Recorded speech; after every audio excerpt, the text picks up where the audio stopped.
మీ అబ్బాయిని ఏ పాపకి చేయడానికి అభ్యంతరం లేదు కదా, అవన్నీ చెప్పండి. ఎవరేంటండి ఈ పేరు? ఇంటి పేరుతో చెప్పండి.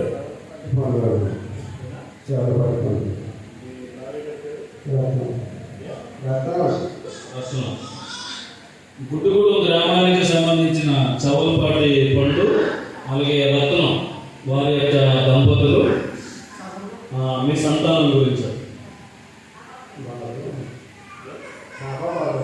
పాప బాబు పాపకు వివాహం అయిపోయిందండి.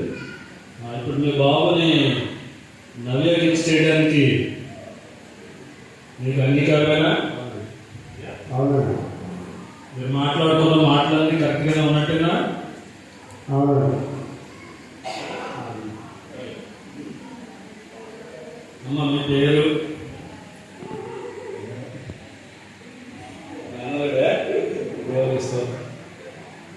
అమ్మాయిని అబ్బాయి ఇచ్చి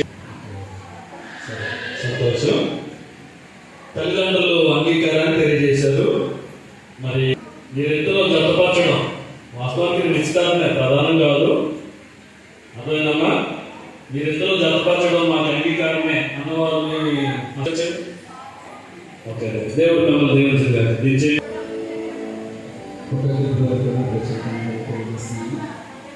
క్షమించండి, ప్రార్థించుకోండి. ప్రేమ కనికరం కలిగిన మా ప్రియ పరలోకపు తండ్రి, మీ పరిశుద్ధమైన ఘనమైన శ్రేష్టమైన నామమును బట్టి వందనములు స్తుతులు స్తోత్రాలు చేస్తున్నాను.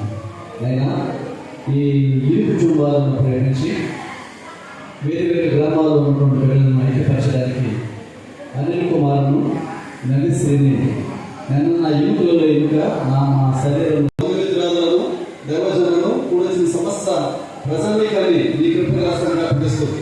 మా ఆదులను లోకరక్షకుడైన యేసుక్రీస్తు ప్రభువారి శ్రేష్టమైన నామమున ప్రార్థన చేసి స్తుతించడానికి వేడుకొనుచున్నాము తండ్రి. ఆమేన్.